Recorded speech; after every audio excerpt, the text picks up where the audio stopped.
Welcome you back to the Patrick Netherton Show right here on 1130 The Tiger and 103.3 FM. Look, we gave you some comprehensive coverage of the Baton Rouge Regional last weekend, and Jay Ullman from Tulane was kind enough to join us. You had Jay Sirianni from Sam Houston. Oregon State, unfortunately, with the travel issues, we weren't able to get Coach Canham. But we told you we'd also try to cover the Super Regional if we could, and so joining us now, the head coach of the Kentucky Wildcats, heading to Baton Rouge tomorrow, Nick Mingione, who survived the regional at home and then was able to head to Baton Rouge. Coach, I've got to imagine you're feeling pretty good right now. Well, I think anytime any coach right now that's still playing is feeling good. Yeah. So there's a lot that, as you guys know, that finished their season this past weekend or on Monday. So, yes, they're just thankful to continue to be playing. Well, and especially the way you had to do it. Y'all went the hard way through the regional, which is always tough. You have to win those last two games because you're coming in out of the we all call it the loser's bracket, even though that's probably not politically correct anymore. But, you have to come out of that bracket to the elimination bracket, if you will, and you have to beat Indiana twice. Tell me about kind of corralling the troops after that first loss against Indiana and trying to marshal everyone to get back and make that tough run that is coming. Well, I just told them, I said, hey, look, there's good news and there's bad news. The bad news is we just lost. The good news is we've been to one super regional in the history of our program, and that was my first year here, and that team had to do this exact same thing that we're about to do. We won our first game in 17. We lost our second, and we had to win 3 straight games, and that team did that. And I just said, so you guys aren't going to be the first ones to do it, and we can do it, and here's how we're going to do it. So we just went right for it. We had a really good West Virginia team. As you know, 3 weeks ago, they were a national seed, and we beat them 10-0, and we went on to play the next game that day and, beat Indiana. I think it was 16-6, and then, went on to beat them Monday 4-2. It's interesting. That's what we told them. It's interesting, Coach, because in regional play, typically the longer you go, and when you get to that game 7, your arms you're usually bringing back guys that you have thrown before. It's usually a guy who's already had to throw some pitches, or it's a reliever who's starting and he's maybe had one start in his career, and you typically see the bats come alive. How the heck was that last game 4-2? Well, one thing I do say about our team, and I've been in this league for 17 years, and I've been fortunate enough to be the head coach here at Kentucky now for 7 years, and in my time here, I would say that, I got this question a lot as the season went on. We just kept pitching at a really high level, and people kept asking, like, Coach, how are you doing this? And I just said, I believe one of the strengths of our pitching staff is our depth. And you don't come out of the loser's bracket of a regional tournament if you don't have some pitching depth. So I would tell you, Patrick, that is one of the strengths of our team, is our pitching depth, and I think that was on display, and it was what we needed to get through it because we had some really good offensive teams in our regional. Well, it's not only pitching depth, but it's pitching versatility, right? Because you're going to ask guys not only to come back and pitch again, but you're also asking some guys to start that maybe aren't used to being starters, some guys to maybe come in and get an inning or an out that aren't used to doing that in a short stint. It's got to be nice to have that versatility to go along with it. Yeah, there is, and fortunately for us, we didn't have to do that. We didn't have to ask a guy to start that's never started, or we didn't have to do that. Mm-hmm. So we were able to put them in positions that they've been in before. So that was good for us. Yeah, it certainly certainly helps a lot. That's for sure. The end of the regional, I don't necessarily care if you want to get into it or not, but a lot of emotion at the end of it, and we all know what happened at the end. But kind of walk me through, the emotion of the end and just trying to make sure that all of that is channeled in the correct direction, because it was a very emotional finale. I'm not sure what you're referring to, Patrick. Are you talking about our guys celebrating and dogpiling? Yeah, and there was some little we kind of saw some brush off at the plate and that sort of stuff. But I mean, it just felt like there was just a lot of emotion expended, and I'm curious if was there anything that happened that was untoward that you didn't like that went on at the end of that game? Oh, listen, there's just two competitive teams and players and staffs and people getting after it, and no one wants to, have their season end. And, sometimes, there's friendly handshakes, and sometimes, it's just you kind of breeze through it, and you know better not to further discuss or get into any conversation. Right. Yeah, that's kind of what I was looking for. All right, talking to Nick Mingione, the head coach of Kentucky. All right, so let's look ahead now. You've got LSU. Obviously, you've seen them before. This is not anything new. You've seen them in Baton Rouge, which obviously is a big deal. Tell me about going back and facing a familiar opponent in a familiar environment. I would imagine that has to be somewhat of an advantage, that this is not a new experience for your guys. Yeah, I think anytime you can have student athletes, experience something that they've been there and done that always helps as a coach. It kind of gives you some peace, and sometimes, having some guys experience new things can be a good thing too, and it can also be a bad thing, as we know. So have a ton of respect for their program. Obviously, with the history and the tradition, I think it speaks for itself. I think Jay Johnson is one of the premier coaches and the best coaches in all of college baseball. And I think there's some people that would tell you that he is the best, right? So obviously they're super talented. They're well coached. That is clearly obvious how well they're coached, how talented they are, and definitely be a really big challenge for us. Tell me about, obviously, game one. You're getting Skeens. You saw him earlier. Obviously, the bats for LSU got out in front in that first matchup with Skeens, but then you won game two, very competitive in game three. Kind of tell me about how you approach game one against a guy that is projected to potentially go number one in the draft. Yeah, he's just super talented, and obviously, he's really stingy, Patrick. He don't like to give up runs. Right. I mean, so, I think you've got to try to beat him in a bunch of different ways. You got to try to bunt on him. You got to try to grind him out. When you get two strikes, you got to try to get a home run. He's given up a couple of those. You just got to, any way that game presents to score a run, you just got to try to do it, because he's just so stingy giving them up. Well, speaking of, we talked about versatility with the pitching staff. Your versatility in the offense is pretty impressive as well. Sacrifices, bunts, walks, hit by pitches, steals, stolen bags. Even got a little bit of power with doubles and triples and some home runs. What is it about this offense that has kind of shown itself this year to have that sort of versatility for you? Well, I think it starts with the personnel. And, I always think about, if I was to give a basketball example, if you're a coach that likes to run and gun, but you don't kind of have the horses with the players to get up and down the court very good, then that's probably not your style offense. Sure. Right? If you got a bunch of me's running around out there, Coach, you don't want to be running and gunning, is what we're saying. Yeah, so I just think our offense is much like that. It's more of an up-tempo style offense that, sometimes we might shoot a three, sometimes we might go to the hoop, sometimes we might pass it 5 times and fully shoot, sometimes we might just try to run out the clock and get the last second shot off. Sometimes so we're just trying to do a bunch of different things, and to me that is offense.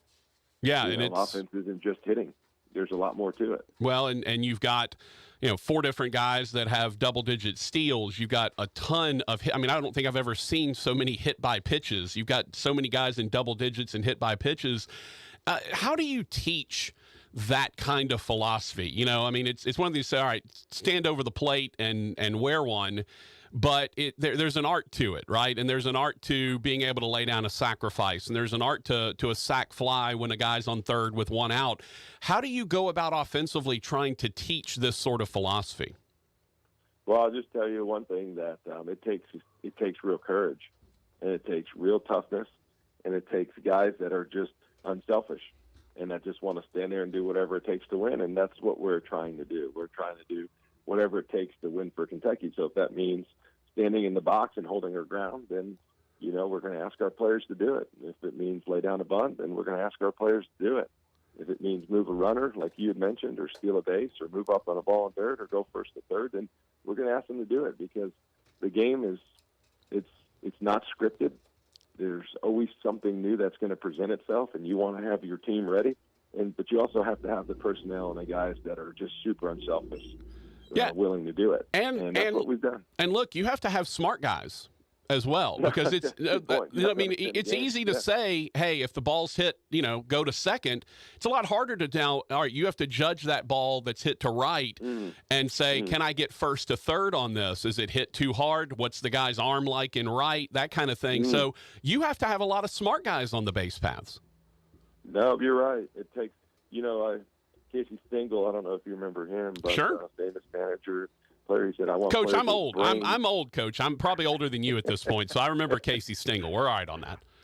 He talked about brains and guts. Well, that's what you need. You need to have brains and guts.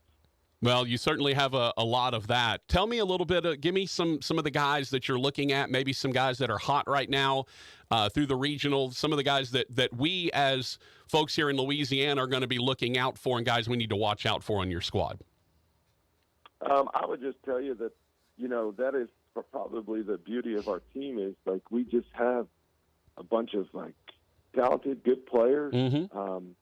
And I would just say if they're in the game, then we think they're good enough to to be out there Sure. and be on look for everybody, because you kind of have to have balance and depth. And, I say that with all humility, that I just feel like, we have this saying that whoever's, our number one pitcher is whoever's on the mound at that time. So they're all important. Yeah. Right? Every inning. Sure. Every pitcher. Well, every guy. And so I would tell you they're all important. And especially this year, Coach, and I'd like you to speak to this. Definitely shrunken strike zone this year, and the ball obviously is juiced. We're seeing this. We're going to set a record for most home runs in a single season in college baseball, which is insane considering the gorilla ball era back in the 90s. But the ball is definitely a little tighter. It's jumping a lot more, and the strike zone's a lot less. So I look down at your team ERA of 4.17, and this year, that is an impressive ERA. Yeah, I appreciate you saying that. I didn't realize this, but someone brought it up to me that us and Vanderbilt were the only two teams in the SEC that were top 5 in pitching and hitting in all of the SEC. It's just really hard to do, as you know. And Dan Roselle, our pitching coach, has done a great job. Our players have, really bought into what we're trying to do on the mound and take on the demeanor that we want them to take on. And it's been a fun team. But boy, that baseball, yeah, it's going. I'm curious. Can you feel that? Coaches are out there throwing BP. I mean, when you grab a ball, can you feel it, or is it just sort of, hey, maybe there's something different with the core inside? No, what is it? No, it seems smaller and tighter, and all you got to do is watch it go off the bat, and you're like, man, that's a different baseball. Yeah, no, there's no doubt that the ball is different because it is jumping like it hasn't in several years. Are you good with that? Because obviously the BB core era was weird, and we were, no one could hit home runs anymore. And now, I'm not good with it. You're not good with it? No. A little too much overcorrection, you think? Yes, sir. So where would you like it? Kind of where it was a couple of years ago? Because it feels like the last year or two was kind of good, right? That's where I feel like it needs to be. And here's why. I mean, injuries are up.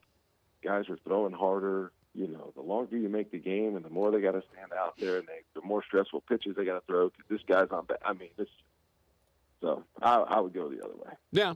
I tend to agree with you, to be honest with you. I don't mind offense. Obviously, everyone, chicks dig the long ball and everyone loves offense and all that stuff. But I appreciate the fact that pitchers, if you make a mistake, it's not necessarily automatically a home run. We're talking to Nick Mingione, head coach of the Kentucky Wildcats, getting ready to go to LSU. Give me the scouting report on LSU. Obviously, we know them very well. What does an opponent see? Obviously, you've seen them 3 times already this year. What do you see outside looking in that concerns you? Well, I don't know. Obviously, I just have a lot of respect for them. And I just think that, obviously, Paul Skeens, when you have a guy like that, you can just roll out there. He's just amazing. He's done an awesome year. And then, obviously their lineup, and obviously, a lot of people talk about Skeens, but I feel like LSU's thrown the ball really well, especially of late. I just feel like they've kind of moved some pieces around and gotten some guys figured out. And, sometimes they had those injuries early in the year. And sometimes coaches, it takes you a little while to kind of reestablish roles and guys to get adjusted and, kind of figure out, okay, what's next and how does this affect me?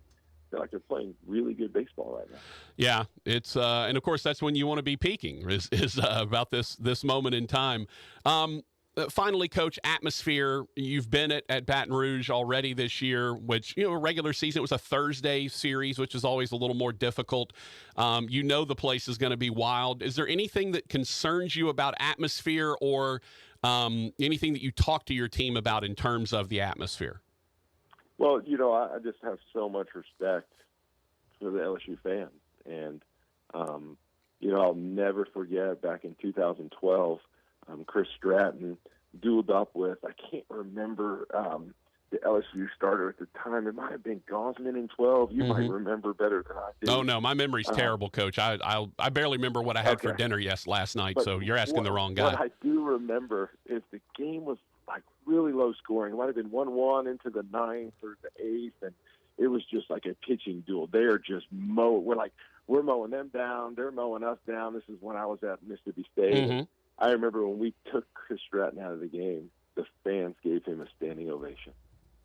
And I thought to myself, this is really awesome. Like, these are people that appreciate baseball. They have enough respect for the other team to even sit there and, clap and recognize, like, what a great job that guy did, because these are college student athletes, right? I think sometimes people think these guys are major leaguers. They're, and I just remember him walking off the field, and that day I was like, I have a lot of respect for these people, for not only the way they show up, the way they support their team. I think sometimes you can go to different environments, and it's just like more about them getting onto you as opposed to cheering for their team, Right. So I've always had a lot of respect for them and the way they not only show up, but the way they're engaged. They understand baseball. They appreciate a great play from either team. And obviously they want their Tigers to win. Absolutely. So and by the way, your memory's very good, Coach. I just quickly looked it up. It was Kevin Gosman who struck out 11. Chris Stratton struck out 17 in 8 2/3 in that ball game. Yeah. So, yeah. We probably took him out.